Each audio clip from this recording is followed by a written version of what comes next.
What is going down, everybody? Mojo Break the Hype, episode number 122 coming at you. You guys are in for a treat. We're going to do a decade worth of breaks. We're going to go over some of our favorite products, some of the funniest products. So it's going to be kind of a more video, picture type of show. So for you guys that are listening to the audio version, I definitely urge you to find us on YouTube, watch this episode. So we're going to go through some of our favorite products since 2011 all the way up to now, basically, and talk about that stuff. So check it out. MojoBreak.com is the site for your breaks. If you want to get into anything, we've got lots of stuff going down. We're killing it with Revolution NBA, great value, and Zion's coming back today, so it should be a little hype around any basketball product right now with what he's doing. So check that out. We've got a lot of basketball breaks on the website. I'm going to get a little salty today, but not as salty as I normally would this time of year because my Niners are going to the Super Bowl, so not going to be quite as salty as I normally am, but it's that time of year. It's the Hall of Fame vote. It's the time for Doug to go on a Bonds rant, and that's what's going to happen today, because every year it builds up, and I get more and more angry, and I know it's an unpopular opinion. I get it. If you're not a Giants fan, you're not going to believe what I say, but I'm going to go on a rant anyway, because I think baseball needs to look at this and make some changes. First off, I would be fine with baseball erasing Bonds' records, because I see so many tweets on Twitter saying, here's his stats, is it Hall of Fame worthy? And it's laughable because they're so much better than everybody else that's out there. The amount of home runs, the amount of all-star games, the amount of MVPs this guy's won, it's ridiculous. And what's more ridiculous, and not to take anything away from Larry Walker or the great Gary Walker. The great Gary Walker. Is the fact that Larry Walker got voted in over Barry Bonds. It's absolutely ludicrous to me as a Bonds fan. Since 2013, since his induction, till the first year he was eligible. I shouldn't say he's not going to be inducted. It should have been his induction. Should have been his induction, but since 2013, it's just like every year, it's like, what are we doing? Now, I know everybody's going to say, oh, steroids, he cheated. Well, this year I felt a little bit better going into it for the simple fact that what happened with the Astros. They flat out cheated. There was stuff that they found that they flat out cheated. So I thought, hey, maybe people would give Barry Bonds a little bit of a pass. Maybe these writers would come to their senses and put Bonds and Clemens in the Hall of Fame because their records are worthy of being in the Hall of Fame. But what happens? No, still a grudge. And you know why that grudge was formed? This is my opinion on everything. That grudge was formed back when Selig started, when the strike happened. 1994 happened. Baseball stopped. Is baseball ever going to get its fans back? What happens? Home runs are flying out. Brady Anderson's hitting 50 home runs. And all of a sudden, we've got, Mark McGwire Sosa. That goes on. McGwire breaks the record. And then the next year, Bonds breaks the record. And I think what happens is Selig was like, wait a second. I think this guy, Barry Bonds, might break my beloved Hank Aaron's home run record. Oh, crap. So if you watch any of the stuff from back in the day, Bud Selig never really talked much about Barry Bonds. Hank Aaron refused to be at some of the games. Hank Aaron refused interviews. So if you look at some of that stuff, you see the propaganda that the media put out about Barry Bonds and the steroids. And keep in mind, Jose Canseco was the one that dropped most of this stuff. We all know Jose Canseco will do anything for money. So how do we even know any of this stuff that came out in the Mitchell Report and from Jose Canseco is true? But because Bonds was hated by the Baseball Writers Association because he wouldn't do interviews and he walked around like a narcissistic a-hole, they held a grudge to this day. And it's very funny that in 2013, the first year he was eligible, that nobody got in that year. There was not one single player that got in the 2013 year. Just another slap in the face to Barry Bonds. Because the baseball writers were like scorned ex-girlfriends. That's what it was. Barry Bonds didn't want to do an interview with them, so they hated him. I'll keep that in mind when your Hall of Fame vote comes up.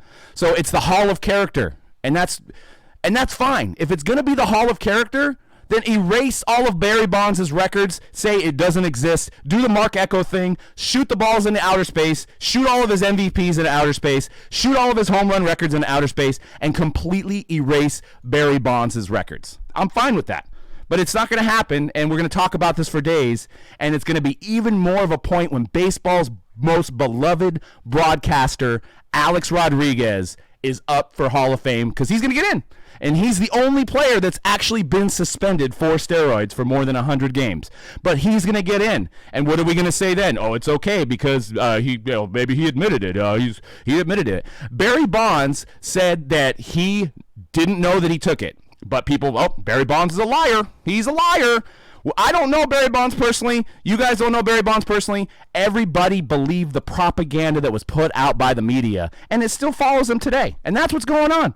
And I'm salty. And once again, this is coming from a Giants fan perspective, and I know it's the unpopular opinion of everybody else. I get it. You guys are probably blasting me in the chat. I'm not even looking at it right now.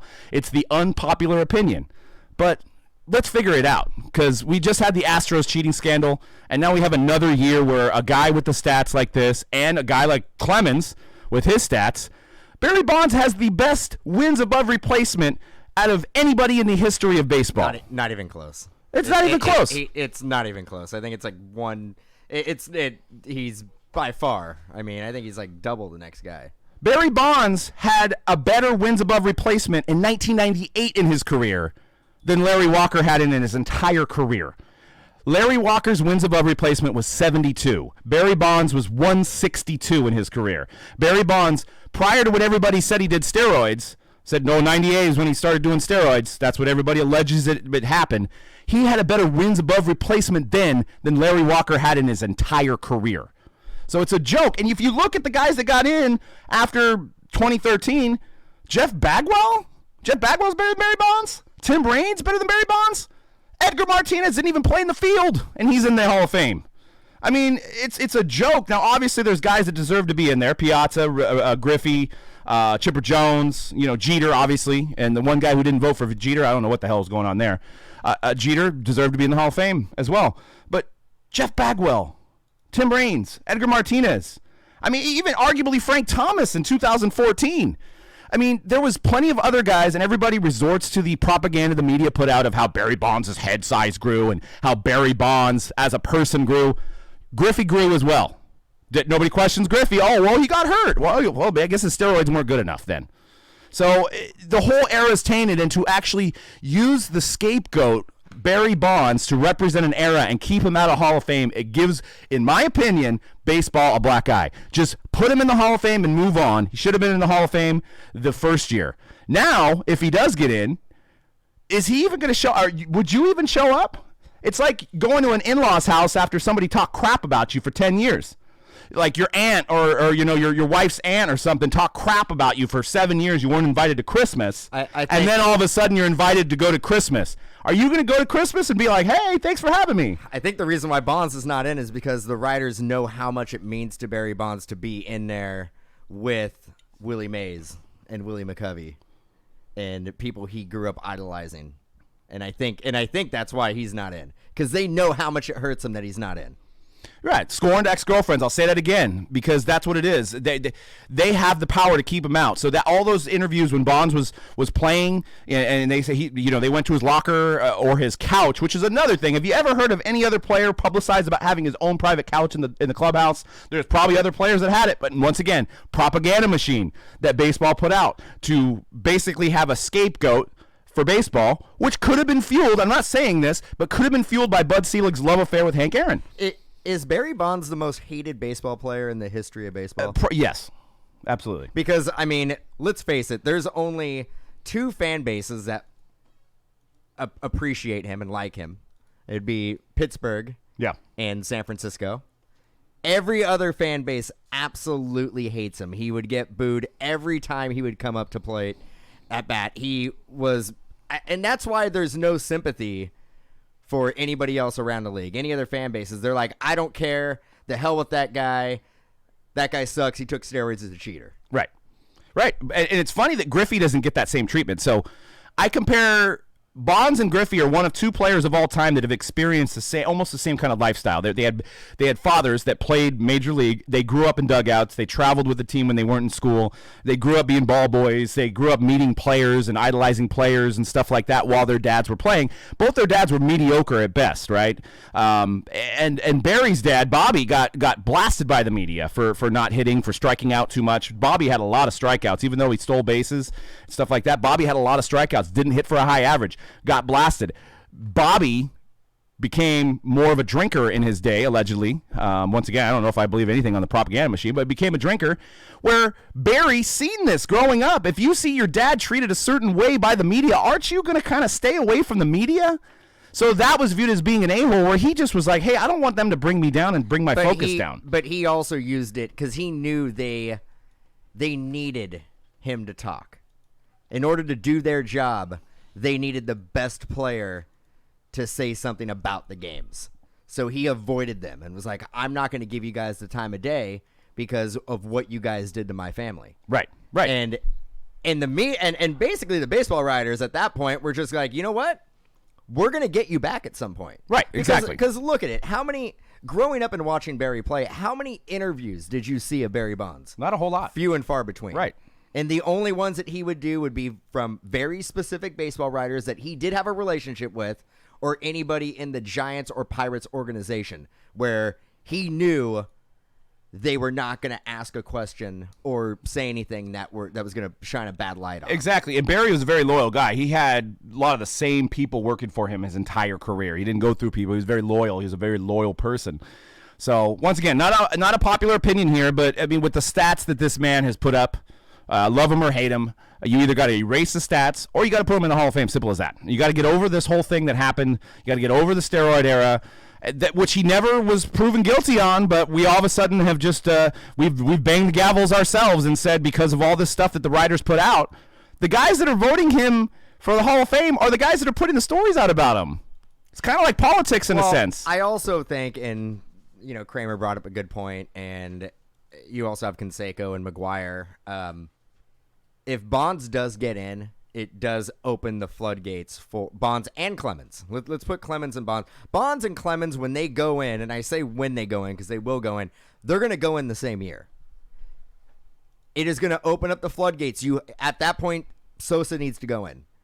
And after that, then the Veterans Committee or the Hall of Fame Committee needs to step in and probably get McGuire in there as well. I agree. I mean, now, those guys' stats and their WAR is nowhere near Barry Bonds. Now, but without the 94 season with Sosa and McGuire, I don't think baseball ever recovers from the strike. I don't think it ever truly recovers. But you think about this, and this is obviously conspiracy theory. I like to, look at both sides of things. You look at the 94 season, you look at how much of a collapse that was with baseball, and then you go back to the 95, 96, 97, all the way leading up to it, and you had the guys that were like hitting 10 home runs, and all of a sudden they hit 50, 60 home runs. Everybody knows those guys. Steve Finley. Yeah. Steve Finley. So you're not telling me the ball wasn't like wrapped a little bit more wound, or they did something to make the game, just like last year there was a lot of home runs. When baseball goes through a lull in money and advertising, stuff happens. I think Selig got ahead of himself. Once again, my opinion, I think Selig got ahead of himself and realized that, hey, these people are wondering why all these guys are hitting home runs.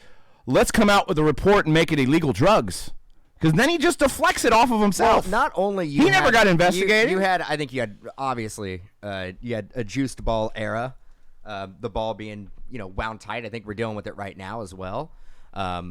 But you also have, at that time, the late 90s, early 2000s, you had a ton of new ballparks that were very hitter-friendly ballparks. Yes. Exactly. Exactly. I mean, they were being built with the mindset that people want to show up if there's going to be a lot of home runs. Home runs are the most exciting part of our game. Let's capitalize on it. So you, minus Petco, where the Padres play, and San Francisco, you pretty much have all the new stadiums around that era that were all like at Cincinnati, Houston. Arizona, obviously Colorado. I think the new Philly stadium was a good hitters park, but we'll see. I mean, I think, and then also every time you bring up Barry Bonds, you're going to bring up Pete Rose. I think Pete Rose, it's a different situation. I think Pete Rose, the year after he passes away, I think they let him in. I don't, for whatever reason, I mean, videotaping is one thing, steroids is one thing, but the cardinal rule, the one rule that you don't do, I guess, is bet on your sport. But that's another scenario where I'm like, hey, maybe erase the record for him too. I mean, you look at that as a kid, like it's just somebody that's new to baseball, and you see, oh, hey, look at all the people that have the most hits. Pete Rose has the most hits of all time, and he's not in the Hall of Fame. So, if you're gonna have those records posted on Baseball Reference, Wikipedia, MLB.com, wherever you're gonna have those stats posted, if a guy is not in the Hall of Fame because of that, there needs to be an explanation there, or it needs to be erased. That's just my opinion, and that's why I'm tired of seeing. I mean, look at this. What I have on the screen.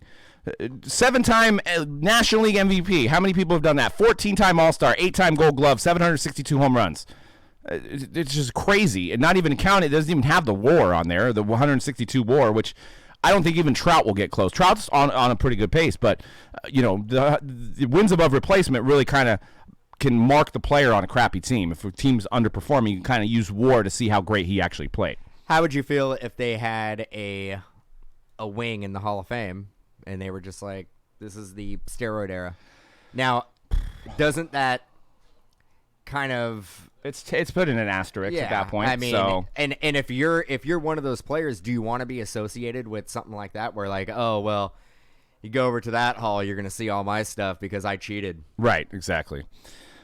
Well, we'll move on to, the decade. We got a few things we're promoting here. First off, we've got some stuff going down. We had the 325 box, the biggest break ever. That went down Friday and Saturday over the course of 2 days. It was literally insane. You should see some of the hits that we've pulled out of that break. If you're following us on Facebook, which I recommend, I posted about 30 pictures on there of some of the biggest hits of the break. It was phenomenal. I mean, we hit like 9 Pete Alonso rookie cards. We hit 2 Mike Trout autos. We hit a bat plate 101 auto of Adrian Beltre. We had a 101 Hank Aaron out of Transcendent. We had a Calvin Coolidge cut out of Transcendent. Insane. I'm not even scraping the surface of all the big hits. 2 Adley Rushmans, a gold and a blue. Phenomenal. So you can watch the recap video. The recap video is 40 minutes. You can watch that, or you can go on Facebook and check out some of the highlights.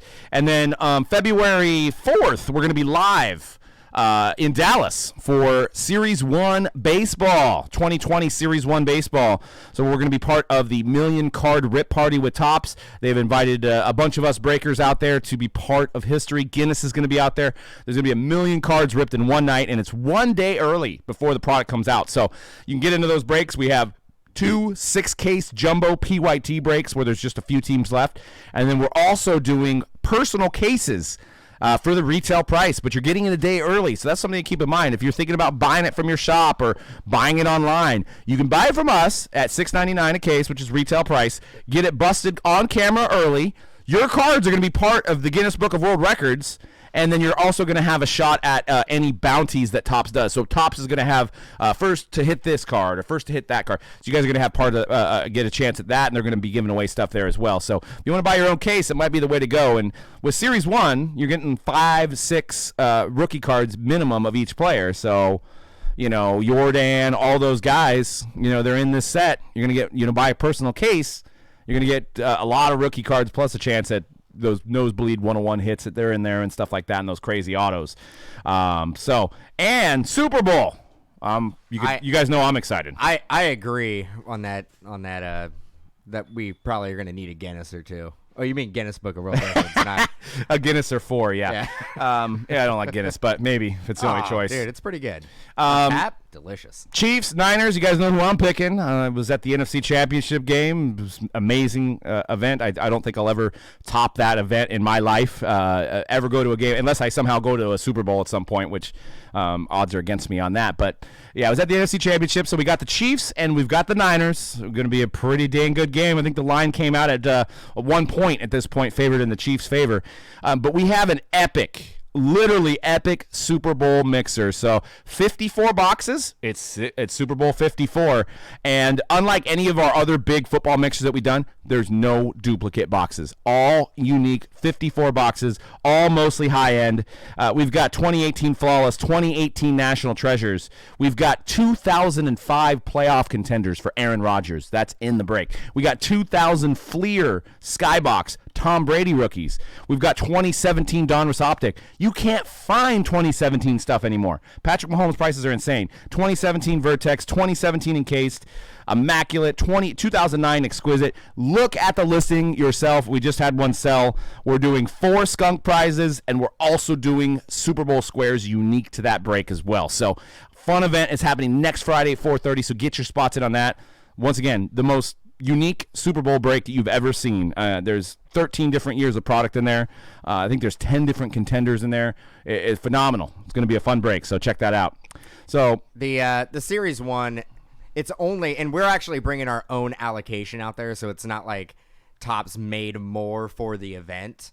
They make a lot. They make a lot of it. We're only opening between everybody. 1 million cards equates to like maybe 325, 326 cases, jumbo cases. So really, it's a small percentage of the overall print run. Definitely. And it's not like there's an extra 300 cases that they're bringing out there. We're actually bringing out our initial allocation from our distributors, and we're having it shipped out there. Absolutely. So I know the 1 million card moniker makes it sound like, you know, they're mass produced and everything, but they're not. I guess I never thought of it that way. It does kind of seem like they made a lot of cards. It does, but it really actually it just turns out. Maybe they made a fraction, maybe a small percentage more cases than they did this year. They do every year anyway, right? They do every year. It's based on the pre-orders that come in.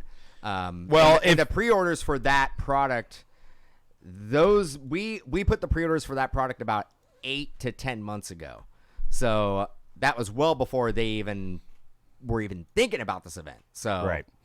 And if you've ever sorted one case of jumbo Topps, it feels like 1 million cards anyway. So, you know, there's a lot of cards in each case for anybody that's sorted that. So, but we'll move on. We've got a fun little segment, and it was a lot. You know, it took us a couple weeks to get this ready. You know, we as you know, New Year's, all that stuff, the biggest break ever that we were doing, and all the things that went on in the early January. Finally got a chance to. We're going to have a couple more of these shows too, but this is the best of the decade. We started breaking late 2010, and obviously we're still breaking. So we're going to go over some fun products that we busted back in the day. You're going to see some of our crappy setups that we had when we first started, because there was nobody breaking then. We didn't know how to do it. I mean, there was, you know, you didn't know what you were doing back then. But anyways, start with the 2011 Topps updates, which we busted a case of. Back then, this $1,000 2011 update Trout is what you guys know and love, and you see on eBay, and you see the prices going crazy.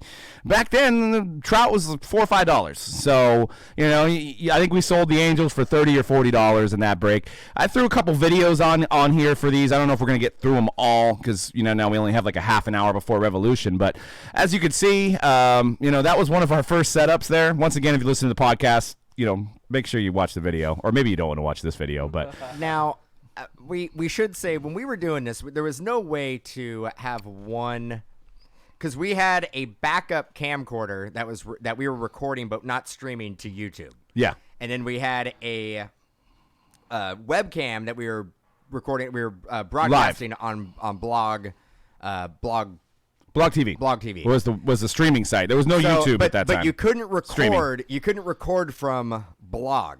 So we were actually recording on a camcorder and then uploading it to YouTube later. So when you see the cards being shown, we're trying to show on 2 different cameras that are set up. So don't get all bad with us about it. Like, it was look. Hey, it's hard enough for me to watch. On the back there, it says teams available. Like, I made the backdrop, and I don't know if I still have it. Kramer asked if I still have that backdrop.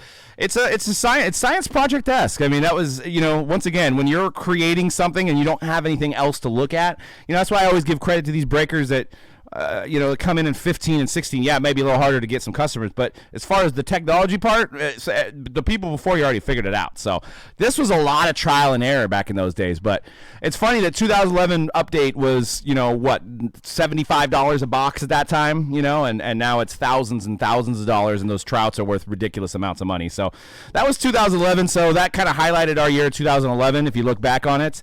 You know, moving along to one of Dan's favorite products in 2010 is plates and patches football. 2010 rookie class was highlighted by the great Sam Bradford, the great Tim Tebow, the great Colt McCoy, the great Panthers quarterback, what was it, the Pickle? Jimmy the Pickle Clausen. You also had Rob Gronkowski. You had Aaron Hernandez, rest in peace. Well, I don't know, rest in peace, but I shouldn't say anything about that. Demaryius Thomas, right? Demaryius Thomas.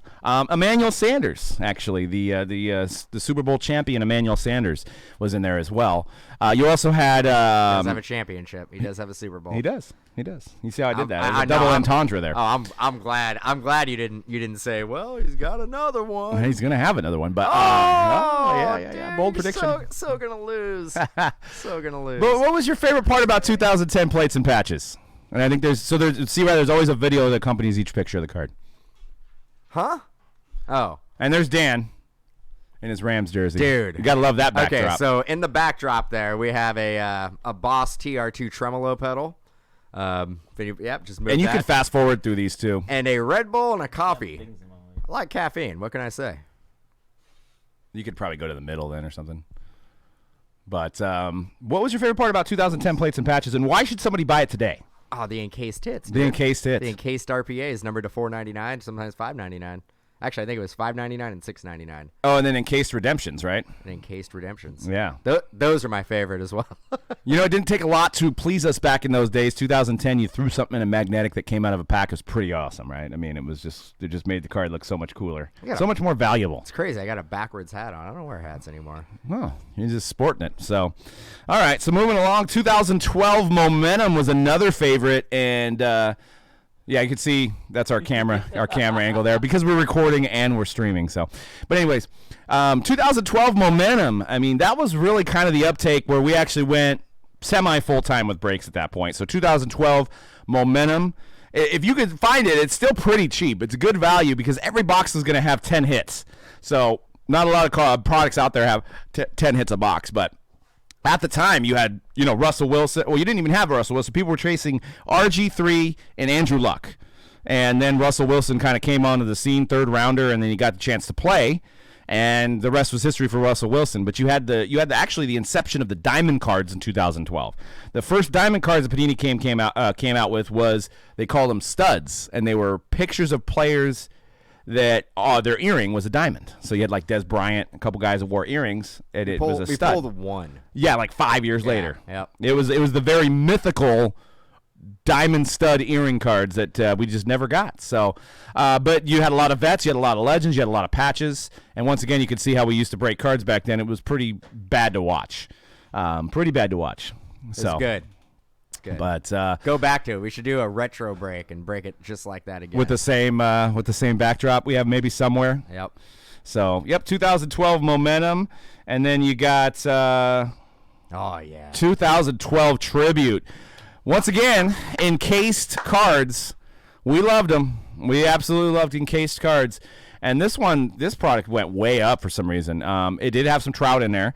It wasn't super popular back then with Trout, but as popular as he was now. But every auto was encased, and every hit was encased. As you can see here, coming right out of the box, it just felt like it was valuable. Now Tribute kind of just, who cares about Tribute anymore? I mean, there's some good stuff in it, but that was when Tribute was at its all-time best, was in 2012. You had Willie Mays on the cover. I mean, you can't complain about that. 2012 Tribute. What was your favorite part about Tribute? The encased hits. I kind of already laid it out for you. Yeah, I don't know. I mean, it was some good-looking base cards. Let's see. I think, look at that backdrop. Look at that backdrop. If you look could at that see backdrop. I think we broadcasted in 10p back then. 10p. It was 10p, so you had to really kind of focus in to see what you were getting. And I think it was the slowest breaks of all time back then. I mean, if we we do cases now in like 20 minutes. I think it was like 2 or 3 hours back then. So, and so moving on to the next one. Once again, this segment is basically the decade of breaks that we started in 2011. So we're going over some of our favorite products that we've done, and some of the, there's going to be some funny ones coming up as well. But 12-13, right at the end, there was 2 high-end basketball products that came out that really kind of shaped the way that we break basketball today.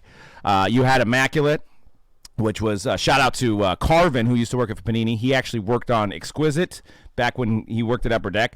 Brought a lot of the same designs and philosophy over to Panini with Immaculate. So as you can see, it was one of the first shoe cards. You can see the LeBron James up there, and it was the double rookie class then. So. Ooh, we changed the angle. Yep, you can see the progression. Oh, look at that, and look at that banner. Look at that backdrop. You can see the progression of our angles throughout the years. Look at that backdrop right there. We got a banner back there. It's okay. It's better. It's better. And this was a weird one. So obviously you had the double rookie class. So there was a strike in 11-12 season. So the 11 and 12 rookies went into the 12-13 rookie class with the 12. So it was 2 rookie classes is why you have Kyrie and Anthony Davis in the same products in 12-13 if you're new to collecting. So there was a lot of chase in this product. You had Anthony Davis, you had Kyrie, you had Bradley Beal, you had Harrison Barnes, you had Klay Thompson, you had Draymond Green. It was a phenomenal rookie class, but because they made 2 rookie classes, they kind of did double the product. So you had not only better chances of getting the main guys, but you also had better chances of getting a lot of the suck guys too. So you'd go through cases and not hit a main guy at all back then. You know, like Festus Ezeli. I think we were using an odd. What were we using? What kind of camera was this? Was this the circle camera? I don't know. Was this the sphere or the security camera? Could have been this one. Look at that, Bradley Beal RPA. Yeah, Bradley Beal RPA right there. So, and dude, that design in 12-13 is phenomenal. Yeah. I mean, it might even be better than any of the designs that they have nowadays. So, and another funny thing about Immaculate was there wasn't a whole lot of allocation back then, but for whatever reason, say I think we got like 10 cases of Immaculate, maybe not even that much, but they only gave us 70% because their excuse was they had to make more tins for Immaculate. They ran out of tins. There was a worldwide shortage of Immaculate tins. So they actually had to deliver us the rest of our product a month later. And it was completely different. There was more hits in there. Kawhi Leonard was coming out of the second run, wasn't coming out in the first run. So obviously, I think the tins was like, hey, we didn't get enough autographs to make a whole run. That's what I think, but don't know. So, and then that same year was the birth of Flawless. Why don't you just ask Carvin? I think he told me, but I don't remember specifics on what happened. But he did say that there was some that didn't make it in the run. So Flawless came out. I actually was on my honeymoon, just got married that year, and Dan he was here on Flawless release day, so this is Dan breaking it. And we were scared because at the time it was $1,000 a box product, and we're like, dude, how are we going to sell this, dude? You know what I mean? This is too expensive for breaks. This is not going to take off. Like, you got to keep in mind, like the highest end hobby box, because Immaculate wasn't even out then. The highest end before that was like what, $200 or $300? So you went to a full $1,000 a box, and you're like, 10 cards, $1,000. How's this gonna sell? Yeah. How's it gonna sell? Right? I remember this is actually my first Flawless box ever, and I didn't know what to expect. Yeah, I remember watching it from, I think we had like an apartment thing in Hawaii, watching it, looking over the sea, waking up at because it was 7 at Hawaii time, and Dan was breaking at 10 Pacific. So just watching it, and then be like, whoa. So I called up my distributor, and it was like $500 more. I got more. I mean, we ended up getting more. Wish we've gotten some that we're still holding, but this was the first year of Flawless. So Flawless baseball, Flawless football came afterwards. Basketball is where it came out. Was the first time that Flawless dropped. So, there's a little history lesson wrapped in with some of the products that we've liked over the years. So, with the decade in review here, what was the first memory you remember about your first couple cases? Was there a card that like stuck out in your mind? I'm watching it right now. Well, this is case 5, but oh yeah, yeah, man, that was like almost a decade ago. I have no idea. I want to say you pulled a Damian Lillard. Maybe like because it was the first. So Damian Lillard used to be signed to Leaf exclusively. So Brian Gray with Leaf, had a crystal ball, signs Damian Lillard to an exclusive contract. Definitely remember the Kobe packs being in there. Yep. So Damian Lillard got signed to an exclusive with Leaf. Ooh, little KD. Little KD there. So come Immaculate and Flawless time, for whatever reason, Panini was able to buy some autos from Leaf or buy the rights to Damian Lillard. So Damian Lillard was in Flawless, and Damian Lillard's only on-card auto is in Flawless out of any of his rookie auto, that is. There's only one on-card rookie auto of Lillard, and it's in Flawless, and that's it. So it doesn't sell for what it should, but if you think about it in the grand scheme of things, there's only like 20 on-card Damian Lillard rookie autos ever made. Even the Damian Lillard packs are stickers, so that came out afterwards. So that was kind of cool. Little history lessons there on that. And then what do we got next? We got 2013 Memories, Leaf Memories baseball. Great product. 2013 was probably the worst years of breaking cards, right? Mm-hmm. With all the things going on, you had no baseball guys. You had really, because Judge was in 13, but nobody knew about him at the time. 2013 football class, absolutely terrible. Tough. And at 13, 14, basketball was tough. Nobody was chasing Giannis in 13, 14. People were chasing Michael Carter Williams and the other guy. Anthony Bennett. No. AP to God. No, there was a the first overall pick. There was a Oladipo. Oladipo, yeah, it was Oladipo and Carter Williams. That was it. Williams, yeah. Even McCollum, who was in there, wasn't really. No. Nobody was really chasing him at the time. But Leaf Memories was pretty cool because it was the 91 Leaf design. They had some buybacks like you see here. They actually have they have Carlos Correa autos, Aaron Judge autos. They had a lot of nice stuff in Leaf Memories. We actually did a couple boxes in our biggest break ever. And you're just seeing the base here, but there was a lot of autos, and then there was one stamped auto buyback from 91 Leaf.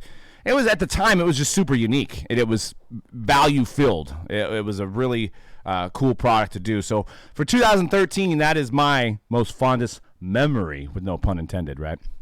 So, without the license, things are tough. But, Leaf did a great job on that. 2014, I have a couple. I have a National Treasures Baseball. They really did a really good job in National Treasures Baseball in 2014. It also helps we pulled the Satchel Paige 1-on-1 cut auto. So that sticks out in my mind. As you can see right there, we pulled the Satchel Paige cut, which I didn't think was a cut at the time. So National Treasures Baseball always. What's up? What you thought it was at the time? I thought it was just going to be like a 1-on-1 relic. So I'm like, there's no way there's going to be an auto with Satchel Paige, And back then, cuts weren't just coming out like in Diamond Icons every other case, right? So it was, super rare to get like a cut of something like that, especially a player that, represents so much for baseball's history. So, and we're at our, I think we're at our third or fourth location at this point in the videos. Yes, I think we're at we're at Walsh, right? We're at Walsh. We're at Walsh at this point. All right, so what do we got next? We got Eminence. Funny story about Eminence. I think C-Rad joined our Eminence break. I sure did. And I think this video, it was the break that you were in. It's coming up next. I think it was a Court Kings duel? Yep. That's the one. C-Rad gets into a break, spends like $1,000 on the Lakers, and he gets a Kobe and a Shaq, I believe. You can go backwards a little bit, I think, is when we're doing the Eminence. So this was a high-end product, came out 14-15, Wiggins year. Wiggins was the highlight rookie at the time, and it was an $8,000 box cost, and there was only 8 to 10 cards in each case, which was another frustrating thing for us, was there was no set amount of cards, so we couldn't even do a hit random because we didn't know if there was 8, 10, or 11 cards.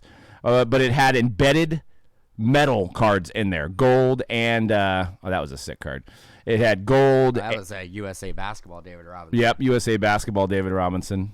Oh, like Dirk Nowitzki. Yeah, they had the. This was before Impeccable, so we didn't have no gold, silver cards yet in the hobby.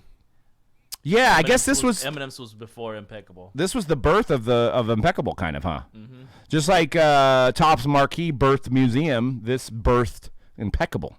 So for you historians out there, so it kind of flopped. I actually saw a case on eBay, C-Rad. Maybe we can figure out something for $12,000. Get a case of Eminence. $12K? $12K. It seems like a lot, but it might be the only case in existence. I don't know. Maybe one of those C-Rad special mixers. You throw it in there. I don't know. Yeah. So yeah, that was cool. Eminence. Actually, I wasn't in this one. I was in. I don't know if this is the first one you guys did. I was in one of the first two that you guys did. Mine had a flawless case in it. Doug and I did a personal case. Yeah, we got a Wiggins. We got murdered because we couldn't sell it. It was hard. It was a hard sell. Like flawless was easy, but this just didn't have as much cards, and it was a lot of people. 14, 15, you had Wiggins. Who else is even in that club? Embiid, right? But I don't think and Jabari Parker. But Embiid wasn't in this product, I don't think, was he? He was in Eminence. Yeah, maybe he was. Maybe he was. He might have. Because I think they only had the 3 rookies. They had Jabari, maybe Embiid, and they had Wiggins. And obviously Wiggins. Look at that.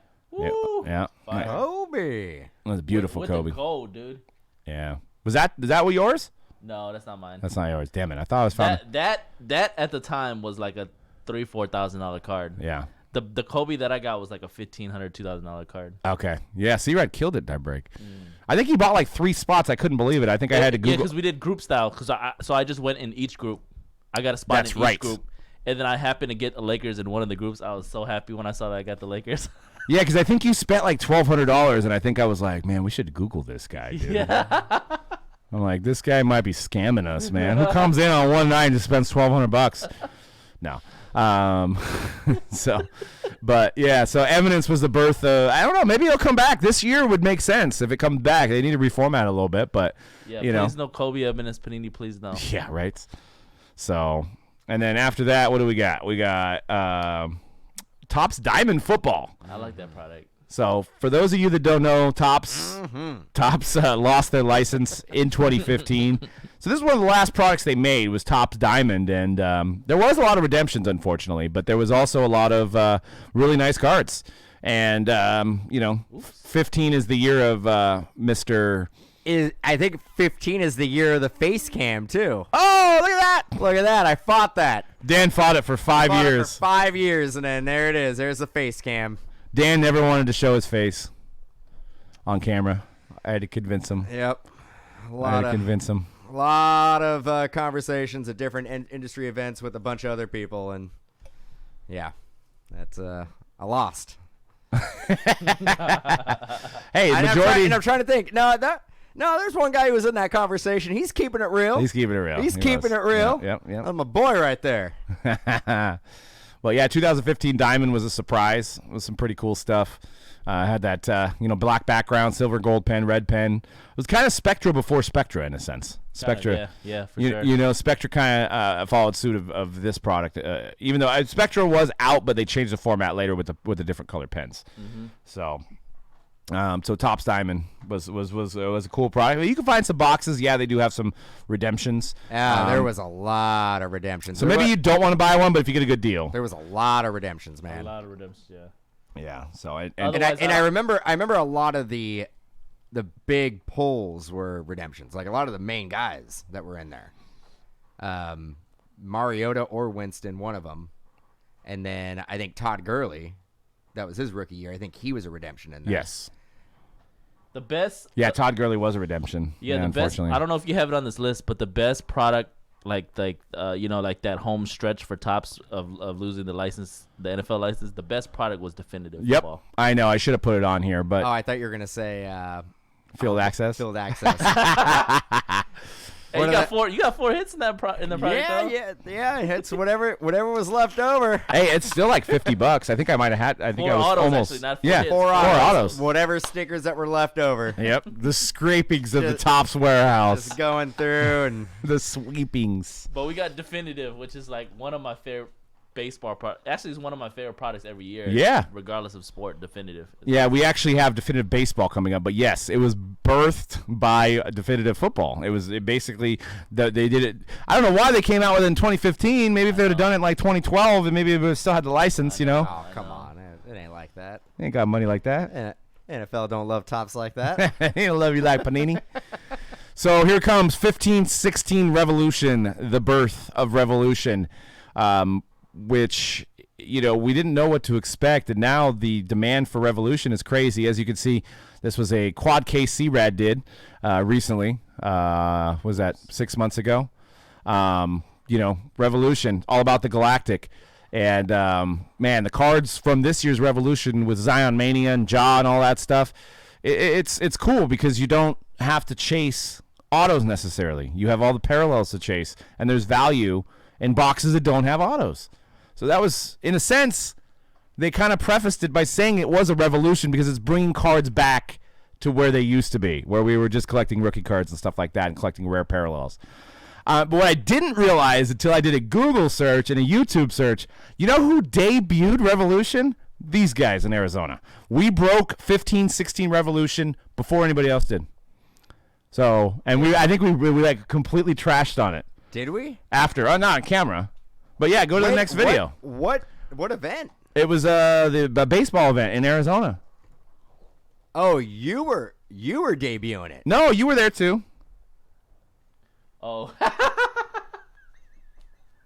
I can only imagine, like, afterwards, you guys like, oh my God, it was Panini. Dude, it was a long break. We didn't know, and we didn't understand anything about Galactics. Yeah, we're all, oh, I remember this. We're like, every pack, we're like looking at the back going, like, where's the number in? Yeah. It was so bad at the time. Oh man, look how pretty those are. Chris Paul, yeah. I mean, it was obviously, now I understand, but at the time we were going through an era of hits. You know, there wasn't anything crazy high. I mean, we had Flawless, but at the time you were like, what are they doing? This sucks, you know? And they stuck with it with a little help from C-Rad, and now it is where it is. This is the event where Jonathan Gray was looking at all of us opening up cards and being like, yeah, I ain't sitting down. I ain't sitting down with these nerds. Yeah. Yeah, he walked in with his wife that was completely out of his league, or girlfriend, or whatever. She was, you know, pretty good on the eyes. He walks into this room and there's like 6 people opening up cards, and you know, look how I look, and you know, he's looking at people, and he's a young man, 22, John Gray from the Rockies, and he's just got finished signing some cards from Panini, and then in the next room is where the breakers are at, and he just walks in, looks like he's like smells a fart, and he just looking around and just dumbfounded at the fact that grown men are opening up cards. And it takes it a while for him to sink in that, you know, probably he thought that cards were for kids, and he sees grown men doing kids things, and I think he just doesn't know what's going on. And I think he wound up breaking with somebody, not us, but just, yeah, not his cup of tea. Oh, this is also when were we sitting? It was KT was busting right next to us. I don't know if it was the same year. And oh yeah, because he would have been behind us, right? Yeah, and we were sitting with somebody from the Giants, right? It wasn't Ryder Jones, but it was. Was it Mac Williamson? No, it wasn't Mac Williamson either. It was somebody, and then he like KT had pulled a card of Mac Williamson, I think, and he's like, here's your card.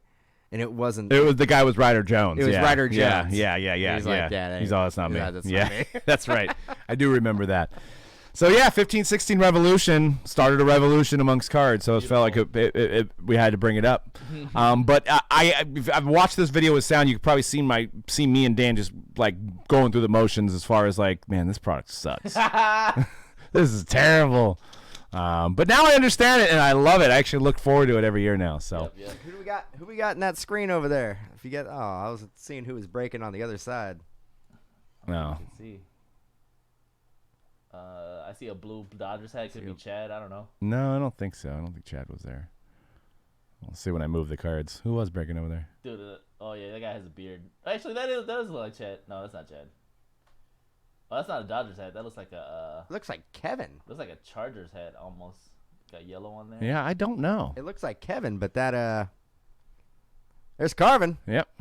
Oh, this is the one where Carvin had his he had his Tupac ringtone. Yeah, and it blocked our video. And it blocked our video. Yep. What Tupac song?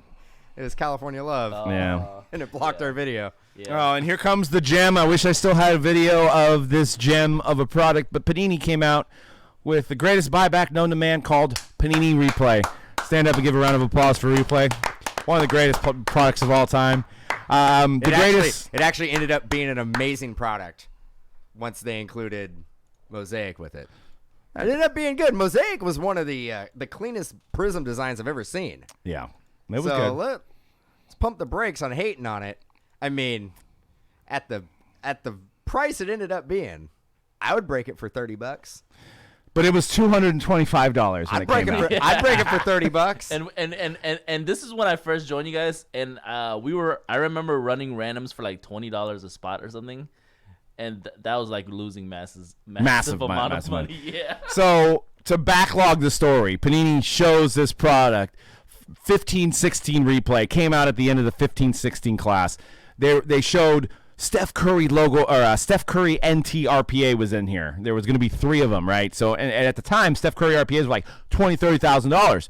So we're like, oh my God, this is going to be the greatest product ever. I mean, they showed HOBBYZ and stuff, all buyback stuff. We're like, oh my God, this is going to be so phenomenal. And they even put a sheet of what guys were in there, but they didn't include the Greg Stietsmas in the sheet, right? So we had ordered 20 cases of this product, which was probably the most at the time we ordered of anything because we were like so sold on it. We even called a couple days before and ordered 5 more cases.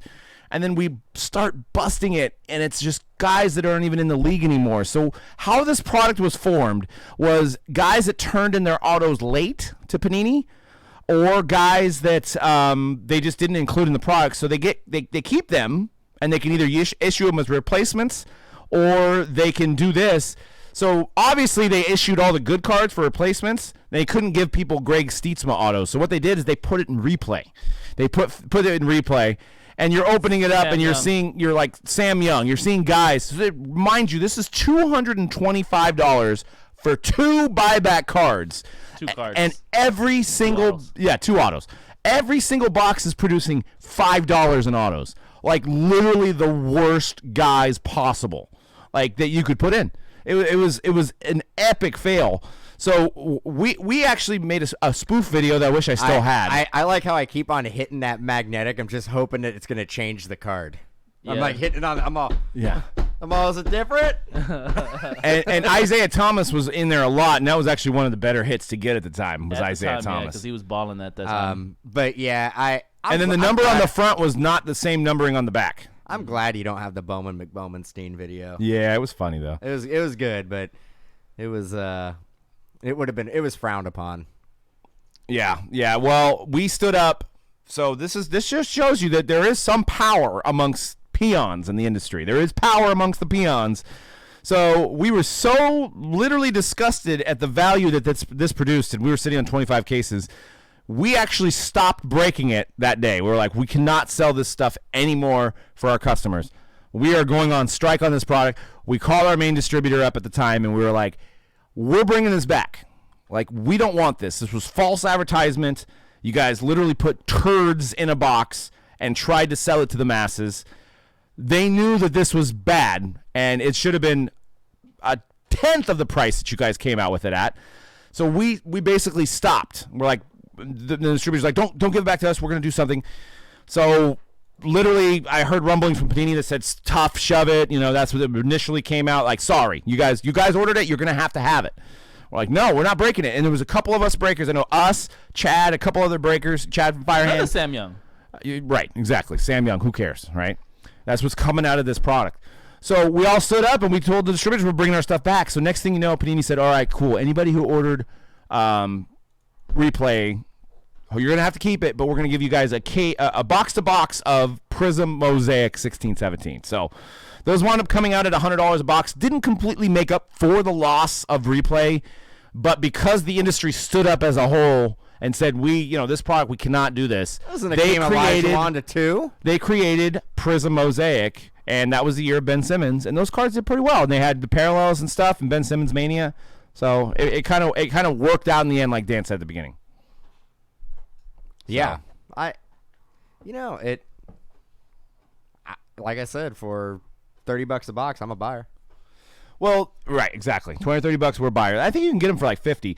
But here's the thing: Kramer in the chat says leather and lumber is worse than this stuff.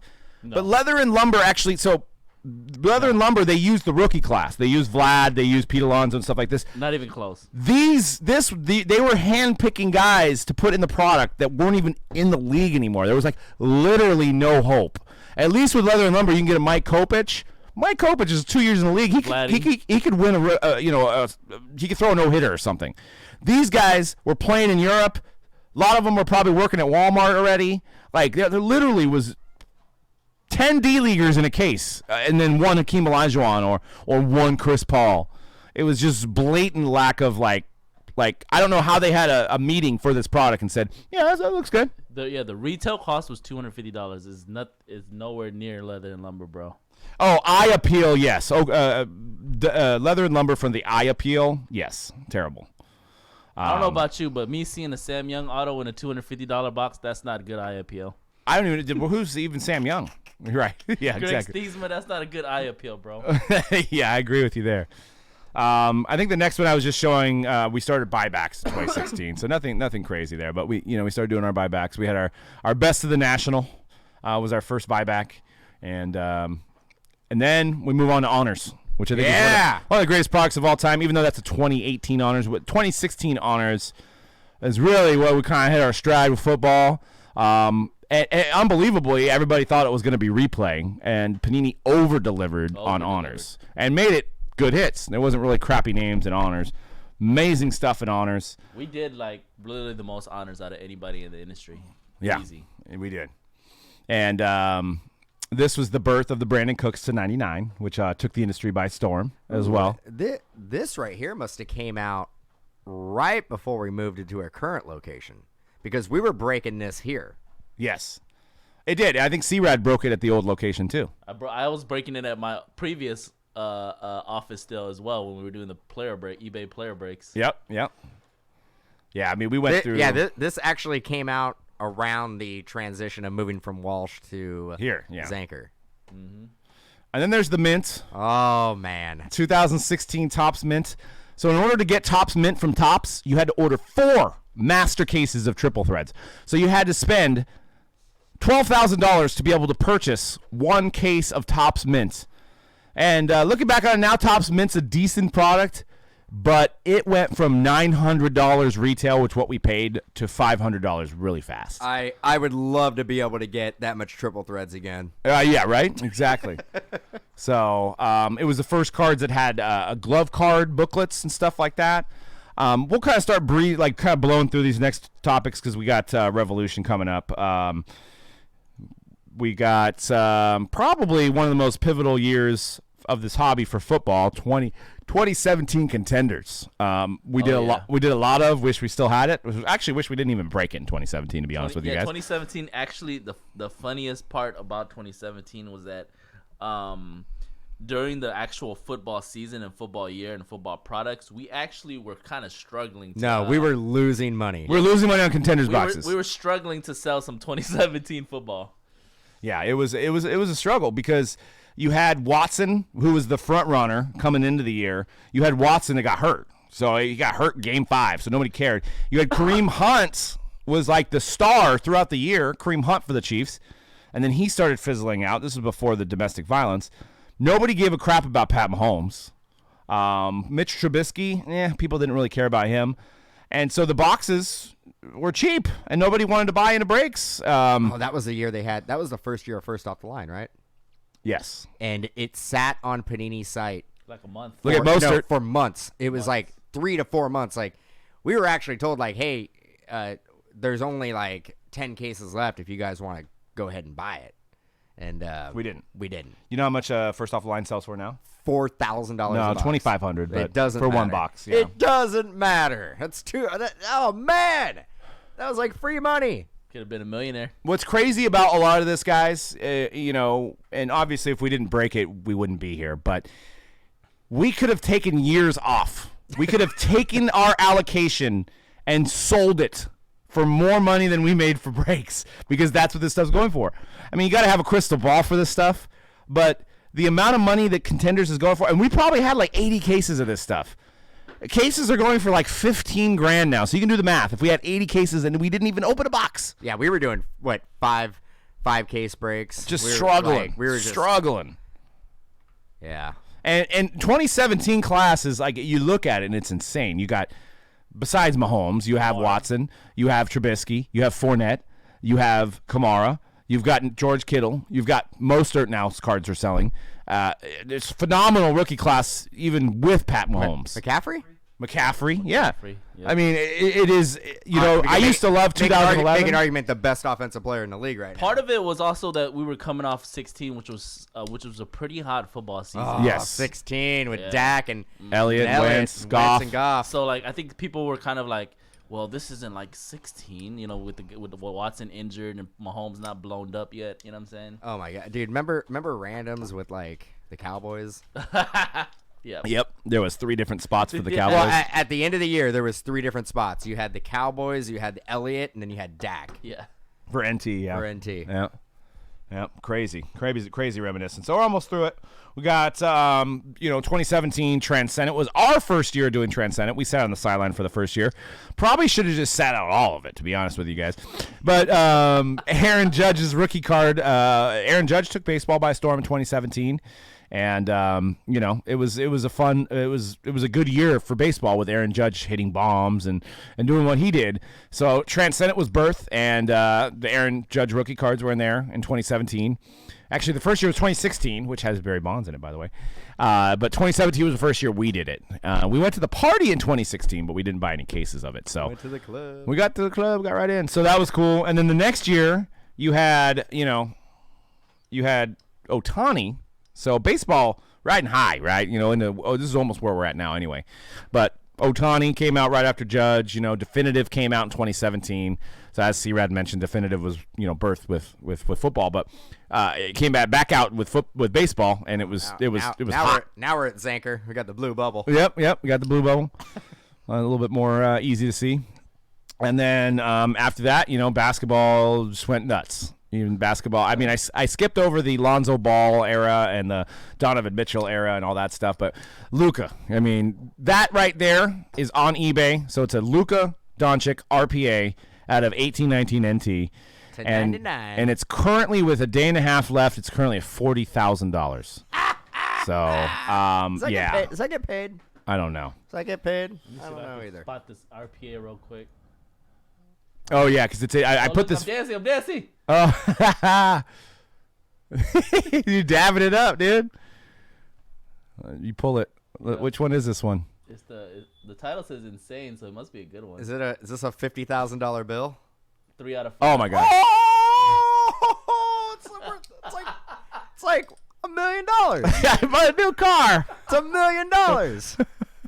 That's what $1 million looks like. Oh my god, that was the day. You know what I'd do if I had $1 million? He came out. No, yeah, it wasn't it? Oh yeah, because it came out Friday. You did it on Saturday. $1 million. Yeah. Right there. And actually, what do you think? 100,000? I don't know. 150,000? 150? 10. 10? I'm gonna say 2. 2 mil. Yeah. Not 1, but 2. Oh my god. I'm gonna say 2. 1 to show, 1 to go. I bring back the separate spot for Zion and the Pelicans. We thought about it. And then I think we got a couple more. I want to mention Wander Franco because we had our friend Joe Staley, who's going to the Super Bowl in a couple weeks, break a couple cases with us. That was awesome. Joe pulls a gold, Wander Franco, like in one of the last cases. And then right before Joe leaves, C-Rad pulls a Vladimir Guerrero Superfractor. And it was just an epic day and really represents how big Bowman's become and kind of the epitome of Bowman for us. And so let's see if I can see that because it's gold right there. Yep. Got it, baby. Let's go. Joe State. You can turn the volume up too. It might play. You can see me in the background. Go back a little bit. All right, let's go. That's one of the classic.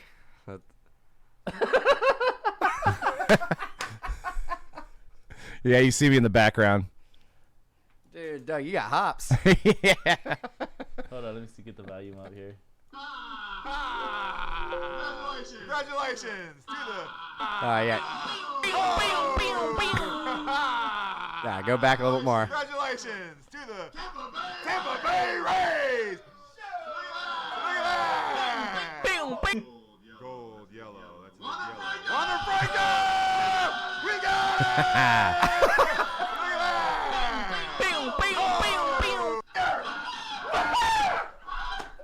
Oh yeah, do that whole thing. Show that whole thing. This is what right. Joe's basically leaving. He's got bigger, better things to do, and he pulls this super.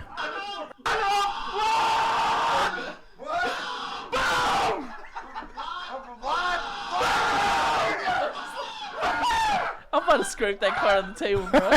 It got close. And then you can see Staley come in.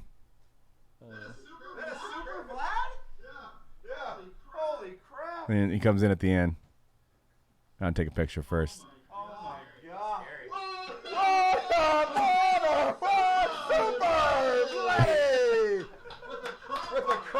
Because at this point, C-Rad's on the floor, like writhing with, in pain from his leg or whatever, because he had a seizure on camera there. And Yeah, Joey Bart orange. That was an epic break. It was crazy. So, Orange. Yeah, so that was fun times. Fun that was times. A gold, super, and an orange, huh? Yeah, in 3 cases. And that was it. Yeah. You couldn't have had better cases that day. I mean, that was phenomenal. Joe brought the mojo. Yep, he did. He did.